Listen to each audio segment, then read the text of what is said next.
എല്ലാവർക്കും നമസ്കാരം. ഇന്ന് നമ്മൾ സംസാരിക്കുന്നത് ETF എന്ന് വിളിക്കുന്ന എക്സ്ചേഞ്ച് ട്രേഡ് ഫണ്ടുകളെ കുറിച്ചാണ്.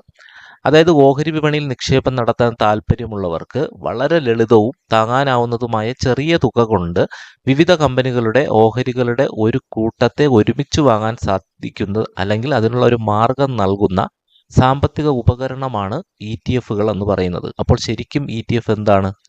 ETF എന്നത് ഒരു എക്സ്ചേഞ്ച് ട്രേഡ് ഫണ്ടാണ്. അതായത് ഓഹരികൾ പോലെ സ്റ്റോക്ക് എക്സ്ചേഞ്ചുകളിൽ ട്രേഡ് ചെയ്യപ്പെടുന്നുണ്ട്.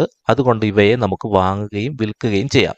ഓഹരികൾ, ബോണ്ടുകൾ, കറൻസികൾ, ചരക്കുകൾ തുടങ്ങിയ വിവിധ തരം ആസ്തികളിൽ നിക്ഷേപം നടത്താൻ നമുക്ക് മ്യൂച്വൽ ഫണ്ടുകൾ പോലെ ETF വാങ്ങുന്നതിലൂടെ സാധിക്കുന്നതാണ്.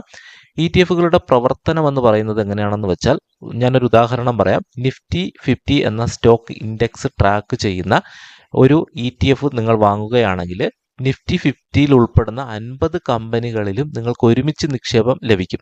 അതായത് ഇത്തരത്തിലുള്ള ഒരു ETF നിങ്ങൾ വാങ്ങിക്കഴിഞ്ഞാൽ നിഫ്റ്റി 50 എന്ന ഇൻഡെക്സ് മുകളിലേക്ക് പോകുമ്പോൾ നിങ്ങൾ വാങ്ങിയ ETF മുകളിലേക്ക് പോവുകയും നിഫ്റ്റി ഇൻഡെക്സ് താഴേക്ക് വരുമ്പോൾ നിങ്ങളുടെ ഫണ്ട് അതേപോലെ താഴേക്ക് വരികയും ചെയ്യും.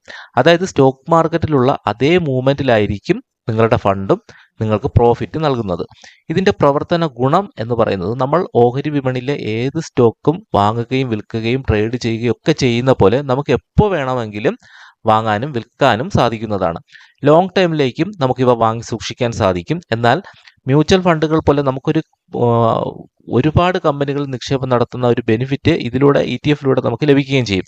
ഒരു വിധത്തിൽ പറഞ്ഞാൽ, ഏതെങ്കിലും ഒരു മേഖലയിലെ കമ്പനികളിൽ സ്റ്റോക്ക് മാർക്കറ്റ് മികച്ച പ്രകടനം കാഴ്ചവെക്കുകയാണെങ്കിൽ ആ മേഖലയിലുള്ള ഒരു ETF നമ്മൾ വാങ്ങിക്കഴിഞ്ഞാൽ, ഉദാഹരണത്തിന് ടെക്നോളജി സെക്ടർ ട്രാക്ക് ചെയ്യുന്ന ഒരു ETF നമ്മൾ വാങ്ങിക്കഴിയുകയാണെങ്കിൽ ടെക്നോളജി മേഖലയിലെ ഒട്ടുമിക്ക കമ്പനികളും നമ്മൾ ഒരുമിച്ച് നിക്ഷേപിക്കുന്നതിന് തുല്യമായിരിക്കും. എന്നാൽ ഒരു കമ്പനിയുടെ സ്റ്റോക്കിൻ്റെ വില പോലും ആകില്ല ഈ ETF-ൻ്റെ വില എന്ന് പറയുന്നത്. അതുപോലെ തന്നെ നമ്മൾ ബോണ്ടുകൾ ട്രാക്ക് ചെയ്യുന്ന ഒരു ETF വാങ്ങുകയാണെങ്കിൽ വിവിധ ബോണ്ടുകളിൽ നമുക്ക് നിക്ഷേപം ലഭിക്കും എന്നുള്ളതാണ് ഇതിൻ്റെ പ്രത്യേകത. അടിപൊളിയല്ലേ?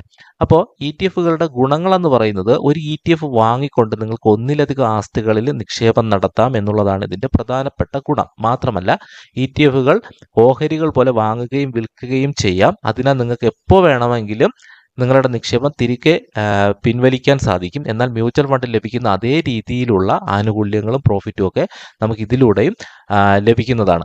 അപ്പോൾ ETF-കൾക്ക് പ്രധാനപ്പെട്ട ഗുണങ്ങൾ പോലെ ദോഷങ്ങളും ഉണ്ടാകും. ഓഹരി വിപണിയുടെ അപകട സാധ്യതകൾക്ക് വിധേയമാണ് ETF-കൾ. അതായത് ETF-കളുടെ വില എന്ന് പറയുന്നത് ഓഹരി വിപണിയിലുള്ള ഏതെങ്കിലും ഇൻഡെക്സിൻ്റെ വില കൂടുന്നതും കുറയുന്നതിനും അനുസൃതമായിട്ട് എന്ത് ചെയ്യും, വ്യത്യാസപ്പെടും. അതുകൊണ്ട് സ്റ്റോക്കുകൾ വാങ്ങുന്ന ഒരു പരിചയം ഉണ്ടെങ്കിൽ മാത്രമേ ETF-ൽ നിന്ന് നമുക്ക് മികച്ച പ്രോഫിറ്റ് നമുക്ക് സ്ഥിരമായിട്ട് ഉണ്ടാക്കിയെടുക്കാൻ സാധിക്കുകയുള്ളൂ. അതുകൂടെ നിങ്ങളൊന്ന് ഓർത്തിരിക്കുക. നിങ്ങൾക്കൊരു സംശയം ഉണ്ടാകും, എങ്ങനെയാണ് ETF-കളിൽ നമുക്ക് നിക്ഷേപിക്കാൻ സാധിക്കുന്നതെന്ന്. വളരെ എളുപ്പത്തിൽ നിക്ഷേപിക്കാം. ലോങ് ടൈമിലേക്കും നിക്ഷേപിക്കാം. ഇൻട്രാഡേ ട്രേഡ് നമുക്ക് ഇതുവഴി ചെയ്യാൻ സാധിക്കും. ETF-കൾ വാങ്ങാനും വിൽക്കാനും ഒരു ഓൺലൈൻ ട്രേഡിംഗ് അക്കൗണ്ട് മാത്രമേ നിങ്ങൾക്ക് ആവശ്യമുള്ളൂ.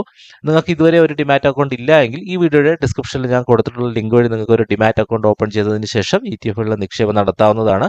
നിലവിൽ നിങ്ങൾ സ്റ്റോക്കുകൾ വാങ്ങാനോ മ്യൂച്വൽ ഫണ്ടിലോ ഒക്കെ ഇൻവെസ്റ്റ് ചെയ്യുന്നതിന് വേണ്ടിയിട്ട് ഒരു ഡിമാറ്റ് അക്കൗണ്ട് എടുത്തിട്ടുണ്ടെങ്കിൽ ആ അക്കൗണ്ട് ഉപയോഗിച്ച്, അതായത് ആ മൊബൈൽ ആപ്പ് ഉപയോഗിച്ച് നിങ്ങൾക്ക് ETF വാങ്ങാൻ സാധിക്കുന്നതാണ്. അപ്പോൾ ഈ വീഡിയോ നിങ്ങൾക്ക് എന്തായിരുന്നാലും ഇതുവരെയും ETF-കളെ പറ്റി അറിയില്ല എങ്കിൽ ഉപകാരപ്പെട്ടു എന്ന് വിശ്വസിക്കുന്നു. നിങ്ങൾക്ക് ETF-കൾ നിങ്ങൾക്ക് വാങ്ങി നോക്കാം. വാങ്ങി വളരെ ഇൻഡെക്സുകൾ നോക്കിയിട്ട് ഇൻഡെക്സുകളുടെ വില കുറഞ്ഞിരിക്കുന്ന സമയത്ത് നല്ല ഇൻഡെക്സുകളുടെ ETF-കൾ വാങ്ങുക. അതുപോലെ തന്നെ നമുക്ക് ഗോൾഡിൻ്റെയൊക്കെ ETF ഉണ്ട്. ഗോൾഡ് ബിസ്, നിപ്പോൺ ഗോൾഡ് ബിസ്, അങ്ങനെയൊക്കെയുള്ള നിരവധി ETF-കളുണ്ട്. അപ്പോൾ ഇതൊക്കെ വാങ്ങിക്കഴിഞ്ഞാൽ സ്റ്റോക്ക് മാർക്കറ്റിന് എഗെയിൻസ്റ്റ് ആയിട്ട് സഞ്ചരിക്കുന്ന കുറേ ETF-കളുണ്ടാകും. ഗോൾഡൊക്കെ നമുക്ക് എപ്പോഴും അറിയാം, സ്റ്റോക്ക് മാർക്കറ്റിൻ്റെ എതിരായിട്ടായിരിക്കും ഗോൾഡിൻ്റെ റേറ്റ് പോകുന്നത്. അതുപോലെ തന്നെ കറൻസിയുടെ ഒക്കെ. അപ്പോൾ നമുക്ക് സ്റ്റോക്ക് മാർക്കറ്റിൻ്റെ അതേ ഇൻഡെക്സും വാങ്ങാം. അതുപോലെ തന്നെ ഗോൾഡിൻ്റെയോ അതുപോലെ കറൻസിയുടെ ഒക്കെ ഇൻഡെക്സ് വാങ്ങിക്കഴിഞ്ഞാൽ, ആ ബോണ്ടുകളുടെ ഒക്കെ ഇൻഡെക്സ് വാങ്ങിക്കഴിഞ്ഞാൽ നമുക്കൊരു സന്തുലിതാവസ്ഥയിൽ നമ്മുടെ നിക്ഷേപത്തെ വളരെ വലിയൊരു പ്രോഫിറ്റിലേക്ക് കൊണ്ടെത്തിക്കാൻ ETF-കൾ വഴി നമുക്ക് സാധിക്കുന്നതാണ്.